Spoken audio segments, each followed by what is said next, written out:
So hello dear student, कैसे हो? उम्मीद करते हैं कि आप अच्छे नहीं बल्कि बहुत ही अच्छे होंगे और खुश होंगे।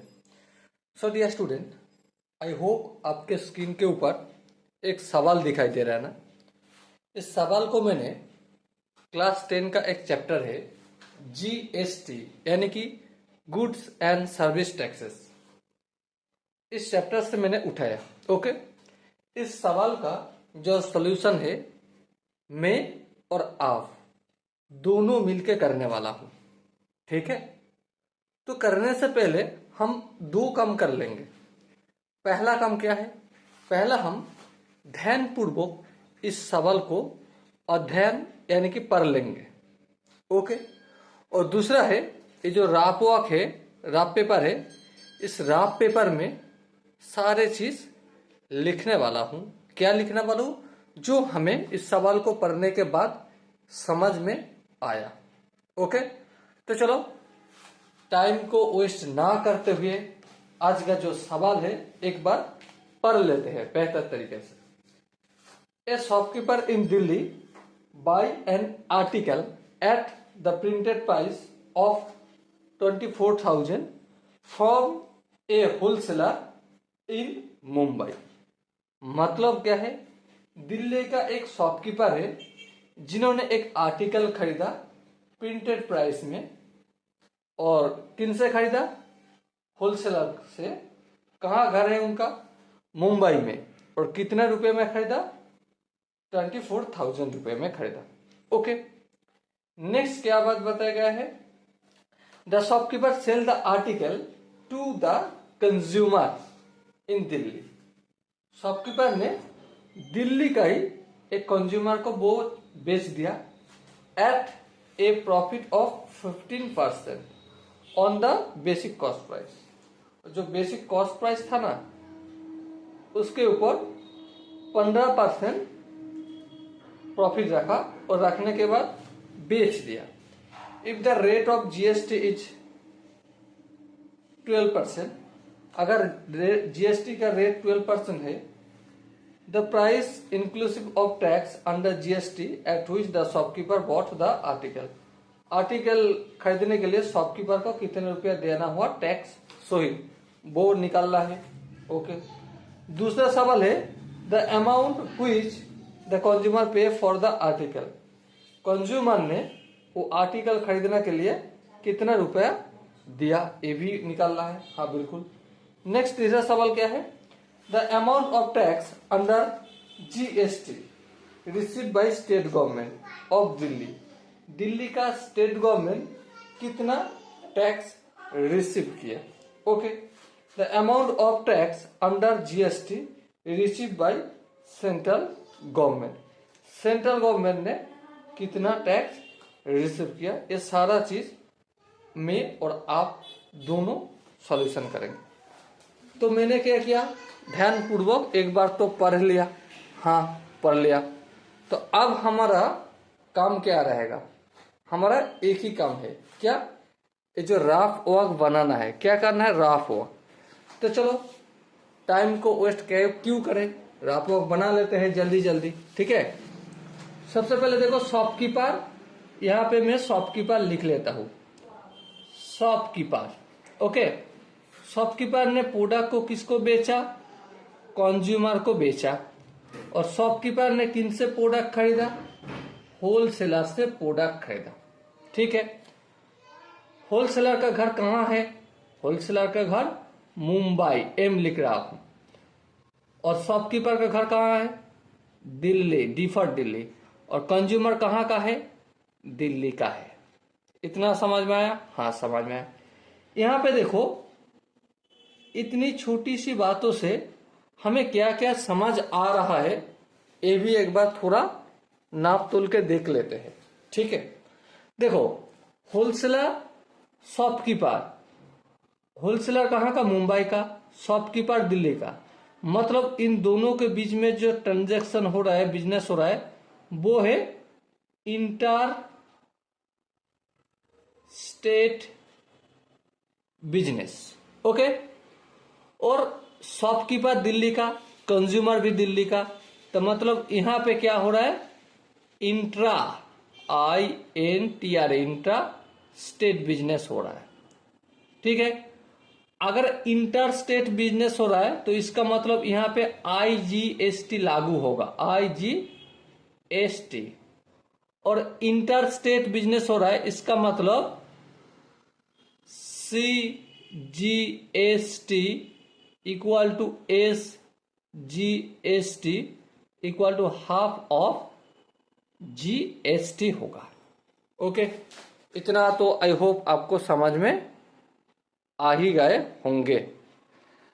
चलो नेक्स्ट क्या बात बताए, नेक्स्ट बताए है a shopkeeper in Delhi buy an article at the printed price of 24,000। Shopkeeper जो कि दिल्ली का घर है, इन्होंने जो आर्टिकल खरीदा उसका कॉस्ट प्राइस क्या है, 24,000 रुपये।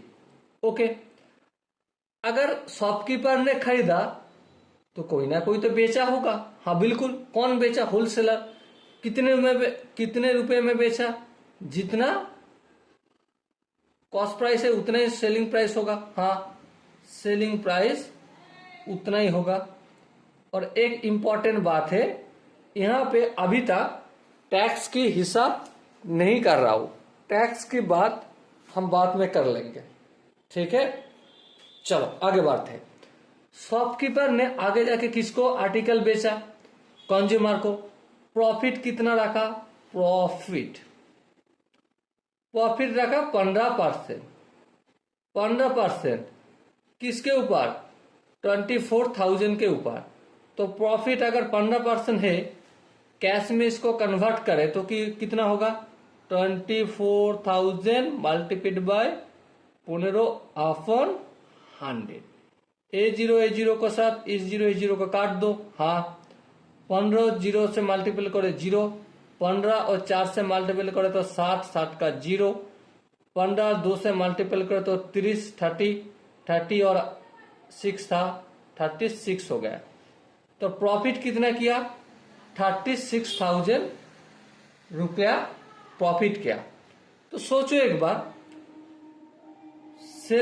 शॉपकीपर जिसका कॉस्ट प्राइस है 24,000, प्रॉफिट किया है 3,600। तो इसका सेलिंग प्राइस क्या होगा, सिंपल सा बात है, cost price plus profit, P लिख के छोड़ दे रहा हूं। तो कॉस्ट प्राइस कितना है, 24,000 प्लस 3600। अभी तक एक काम मैंने नहीं किया, क्या काम है नहीं किया, मैंने टैक्स के हिसाब अभी नहीं कर रहा हूं। टैक्स का हिसाब मैं बाद में करूंगा और आपको समझा के करने वाला हूं। ठीक है, तो चलो, तो 24,000 और 3,600 को प्लस करे, ऐड करे तो कितना होगा, 27,600 होगा। तो सोचो, शॉपकीपर ने उसका सेलिंग प्राइस कितना है, 27,600 रुपया। बेचा किसको, कंज्यूमर को। तो कंज्यूमर का सेलिंग प्राइस कितना होगा, कंज्यूमर का कॉस्ट प्राइस उतना ही होगा जितने में शॉपकीपर ने बेचा। कितने में बेचा, 27,600 में बेचा। इतना दूर तक आपको समझ में आया, आई होप समझ में आ ही गए होंगे। अब देखो, एक काम करते हैं, क्या काम, यहां पे देखो सवाल में बताया गया है GST 12%। तो यहां पे कंज्यूमर GST देगा। हाँ बिल्कुल, तो कंज्यूमर कितना रुपया GST देगा, कंज्यूमर देगा 12%। कितने का 12%, 27,600 का 12%। ओके, इस जीरो के साथ इस जीरो को काट दो, काट दिया। 6 बारह 72, 7 बारह 84, 84 7 84 85 86 87 88 89 90 91 1 हाथे 9, 12 कम 12 दो करे 24, 24 और 9 33। ठीक है, तो कितना हुआ, 3,312 रुपया कंज्यूमर ने टैक्स के तौर पे दे रहा है। और किसे दे रहा है, शॉपकीपर को दे रहा है। बिल्कुल समझ आ गए? हाँ समझ में गए। थोड़ा बहुत जो भी प्रॉब्लम है अभी सॉर्ट आउट कर देते हैं। तो एक्चुअल कॉस्ट प्राइस, एक्चुअल या फिर included cost price, include of taxes, cost price include tax, cost price bracket में इंक्लूड INCLUDE, इंक्लूड टैक्स कितना होगा भाई? सिंपल सा बात है भाई, कॉस्ट प्राइस कितना 27,600, तो मैंने लिख दिया 27,600 रुपया। उसके साथ साथ टैक्स तो जोड़ना होगा। हाँ बिल्कुल टैक्स जोड़ना होगा। टैक्स कितना 3,312 रुपया। टोटल कितना हुआ 202, 101, 3,6 9, 3 7 10 2 30,992 रुपया। इतने की इतना अमाउंट क्या करना होगा? कंज्यूमर ने पे करने वाला है वो प्रोडक्ट खरीदने के लिए। समझ में आ गई? सवाल में क्या बात है हम बाद में देखेंगे, ठीक है? सवाल में क्या है वो हम बाद में देखेंगे, अभी तो हम समझ ले रहे हैं, ठीक है? तो एक देखो यहाँ पे कुछ बात निकल के आए हैं। कितना? कंज्यूमर जो पैसा वो खुद तो गवर्नमेंट को टैक्स नहीं भरेगा। हाँ भाई बिल्कुल नहीं भरेगा। तो कंज्यूमर क्या करेगा? कंज्यूमर ये जो कॉस्ट प्राइस है और जो टैक्स है ये दोनों मिला के पैसा किसको दे देगा? शॉपकीपर को देगा। कितना देगा वो हम निकालेंगे। कितना हम निकाल लिया 30,912 रुपया टैक्स को जोड़ के, ठीक है? अब शॉपकीपर ने गवर्नमेंट को कितना टैक्स देगा? ये टैक्स ना दो हिस्से में बांटेगा। 3,312 रुपया दो हिस्से में टैक्स बढ़ जाएगा। एक हिस्सा शॉपकीपर को देगा जो कि वो गवर्नमेंट को देगा, और एक हिस्सा होलसेलर को देगा जो बाकी गवर्नमेंट को दे देगा। तो शॉपकीपर कितना टैक्स देगा? शॉपकीपर का टैक्स लायबिलिटी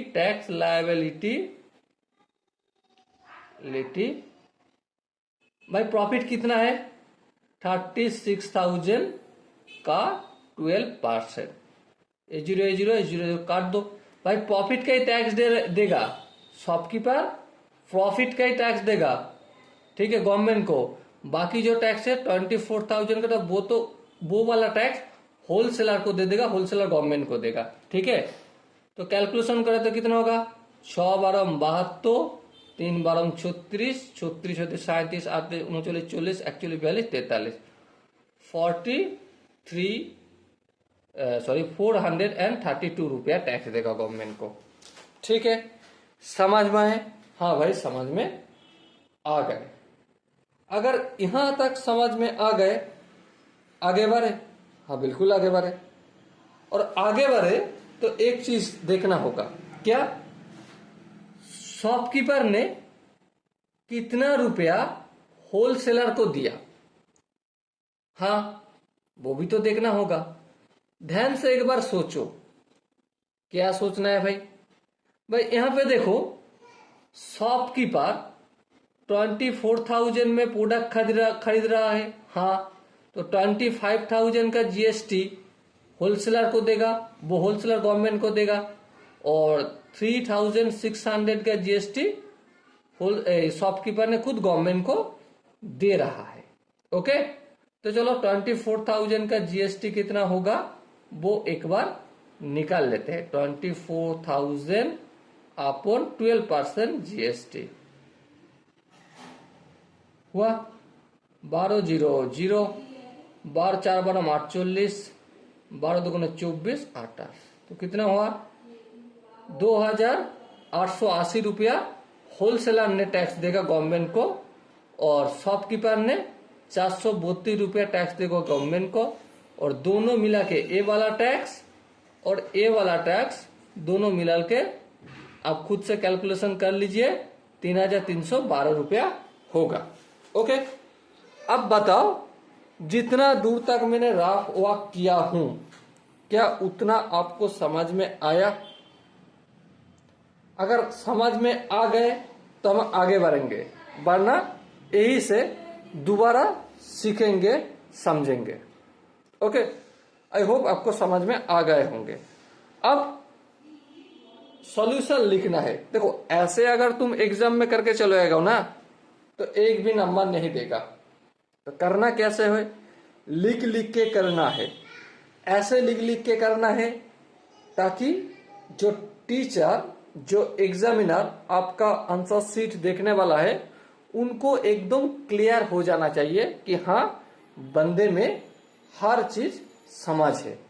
ओके, तो चलो बिना कोई टाइम को वेस्ट करते हुए शुरू करते हैं सॉल्यूशन लिखना। सॉल्यूशन, पहला क्वेश्चन क्या था? पहला क्वेश्चन था the price inclusive of tax under GST at which the shopkeeper bought the article. मतलब शॉपकीपर ने जीएसटी सहित कितने रुपया पे किया, कितने रुपए में खरीदा वो आर्टिकल। इस आंसर को निकालने के लिए हमें क्या क्या करना होगा? हमें जो चीज लिखना होगा वो है between, BETWEEN, between wholesaler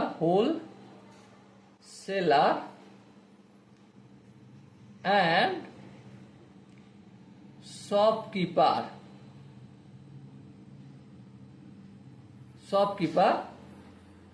it is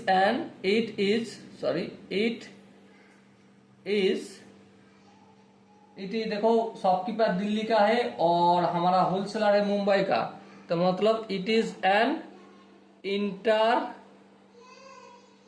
estate business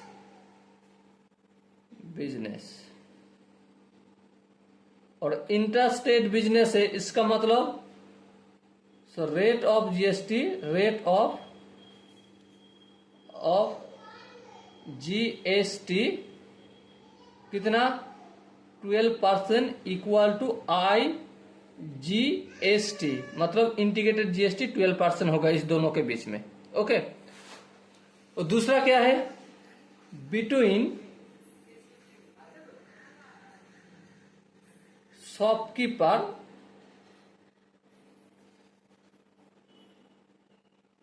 and consumer, it is an intra state business, है ना। देखो, होलसेलर भी कहाँ का है, सॉरी, शॉपकीपर कहाँ का है? दिल्ली का, और कंज्यूमर भी दिल्ली का है। तो it is an intra, INTRA, intra state business. अगर इंट्रा स्टेट बिजनेस है तो इसका मतलब हम क्या लिख सकते हैं? Rate of GST, rate of GST equal to 12% and CGST equal to SGST equal to half of क्या? जीएसटी। ओके, इतना समझ में आया? अगर इतना दूर तक आपको समझ में आ गए तो मान लो 90% काम हो गए। ठीक है, सवाल में क्या बताया गया था? पहला सवाल, the price of inclusive of tax under GST at which shopkeeper ने कितने में खरीदा। देखो, शॉपकीपर ने कितने में खरीदा, ठीक है। सवाल में बोल दिया था, क्या बोल दिया था? ए shopkeeper in Delhi buys an article at printed price of 24,000 from a wholesaler in Mumbai। तो बोल दिया है, लिखने का कोई जरूरत है? चलो लिख के कर देते हैं एक बार ताकि आपको समझ में आ जाए। ठीक है, तो देखो, the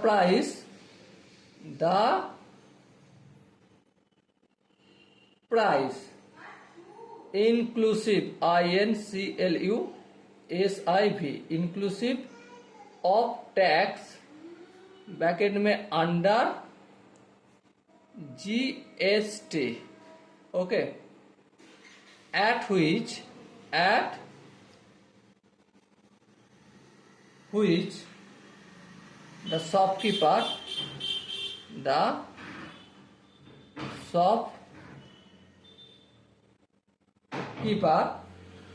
bought the article is कितना होगा? 24,000 तो सबसे पहले होगा ही होगा। और जीएसटी देखो इंक्लूसिव ऑफ टैक्स। और कहां से खरीद रहा है भाई? सोचो कहां से खरीद रहा है? होलसेलर से खरीद रहा है, तो इसका मतलब आईजीएसटी लागू होगा, मतलब 12% टैक्स है। ठीक है, तो 24,000 का 12%, तो 12% का एक बार मैं लिख देता हूं। A0 के साथ A0 को काट दिया, हाँ, तो कितना होगा? इसको सबसे पहले लिख लो, हाँ लिख लिया। 24,000 प्लस 12 0 4 12 48, 12 दूनी 24, 24 और 4 28। ठीक है, तो कुल मिला के 24,000 के साथ किसको जोड़ना होगा? 2,880, तो कितना हुआ? 26,880 रुपया होगा। ओके, इतना समझ में आया? आई होप आपको इतना समझ में आ ही गया है। दूसरा सवाल क्या था? दूसरा सवाल था the amount at which the consumer पे for article.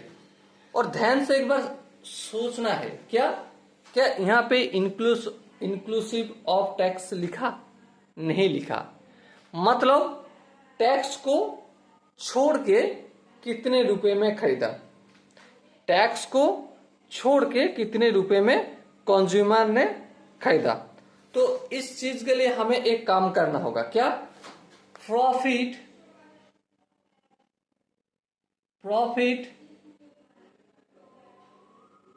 Of the article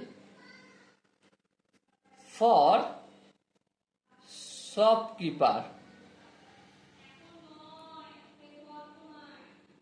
profit of article for shopkeeper, shopkeeper के लिए वो आर्टिकल का प्रॉफिट कितना है? आर्टिकल 24,000 तो था ही, हाँ, उसके साथ 15%। भाई देखो क्वेश्चन में क्या बताया गया है? क्वेश्चन में बताया गया है the shopkeeper sells the article to the consumer in Delhi at a profit of 15% on the basic cost price. 15% profit किया, तो मतलब 24,000 में खरीदा, इसका 15%। ओके, A0 काट दिया, तो 240 के साथ 15 को अगर मल्टीपल करें तो कितना होगा? 360 रुपया, 3,600 रुपया होगा। खुद से एक बार मल्टीपल कर लीजिए। ओके, अगर देखो यहां से हम ये भी निकल सकते हैं, selling price of shopkeeper KEEPER keeper, selling price of shopkeeper to consumer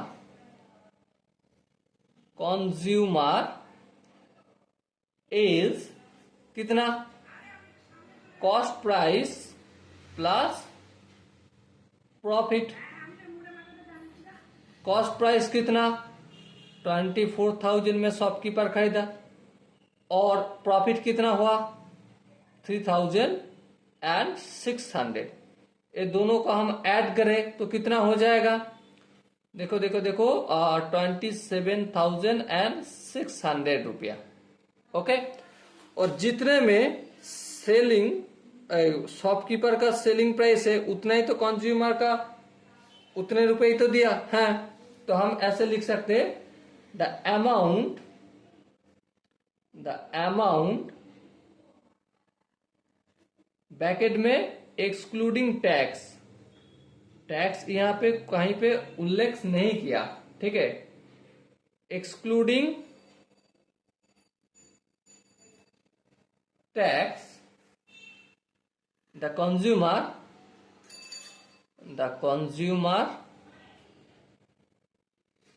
consumer pay for the article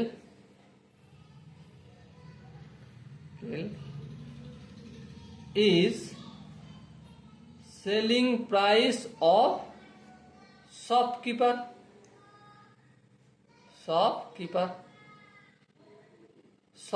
का सेलिंग प्राइस कितना है?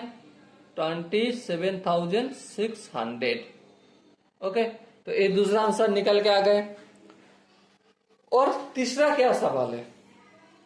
The amount of tax under GST receive by the state government, मतलब स्टेट गवर्नमेंट ने कितने का tax receive किया? क्या state government ने कितने का टैक्स रिसीव किया? State government in of Delhi, Delhi का स्टेट गवर्नमेंट कितने का टैक्स रिसीव किया? देखो भाई, सिंपल सा बात है। क्या बात?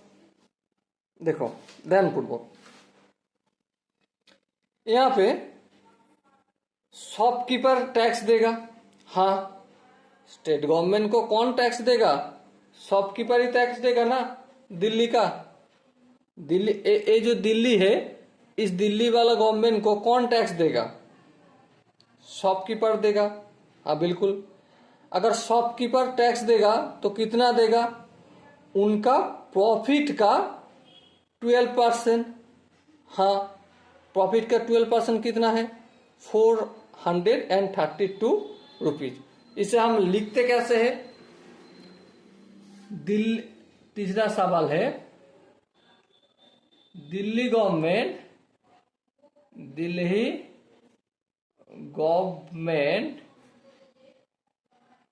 receive receive tax by Delhi government receive tax by shopkeeper, through shopkeeper. By लिखना सही नहीं रहेगा, through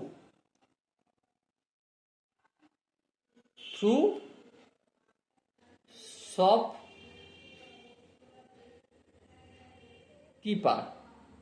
okay, Delhi government tax receive करेगा थ्रू शॉपकीपर के द्वारा। ओके, तो शॉपकीपर का टैक्स लायबिलिटी निकाल लेते हैं। Tax liability of shopkeeper, tax liability of shopkeeper कितना है भाई? निकालते हैं। प्रॉफिट कितना हुआ? देखो हम प्रॉफिट क्या निकाला? हाँ निकाला, कहीं पे तो नहीं हाँ देखो, profit of the article for shopkeeper 36,000। तो 36,000 का 36,000 नहीं की 3,600 इंटू कितना? टैक्स 12% है ना? हाँ 12% है, तो 12/100। इस जीरो को काट दिया। हाँ काट दिया। 6 बारों 72, 3 बारों 36 और कितना?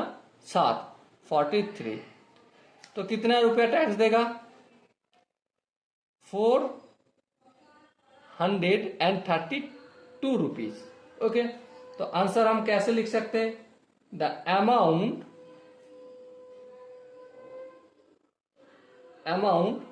of tax under GST received, RECEIVED, received by state government of Delhi is कितना 432 रुपये। अब बताओ यहां तक समझ में आया? अगर यहां तक समझ में आ गए तो हम क्या करेंगे, आगे बढ़ेंगे। ओके, तो देखो नेक्स्ट जो चौथा सवाल था, the amount of tax under GST receive by the central government, मतलब सेंट्रल गवर्नमेंट ने कितना टैक्स रिसीव किया। सोचो एक बार, सेंट्रल गवर्नमेंट को कौन टैक्स देगा? Central government receive tax through THROUGH, through किसका? होलसेलर, ठीक है। तो होलसेलर ने कितना टैक्स देगा? होलसेलर ने कितना टैक्स देगा? Tax collected y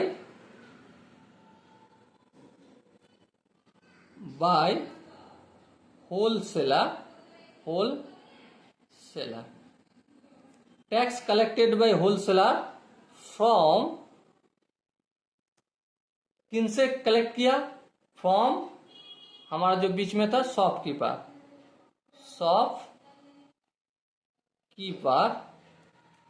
equal to कितना? शॉपकीपर ने खरीदा कितने में? 24,000 में खरीदा, उनका 12% टैक्स जो देना होगा। हाँ बिल्कुल, E00 को काट दिया तो कितना हुआ?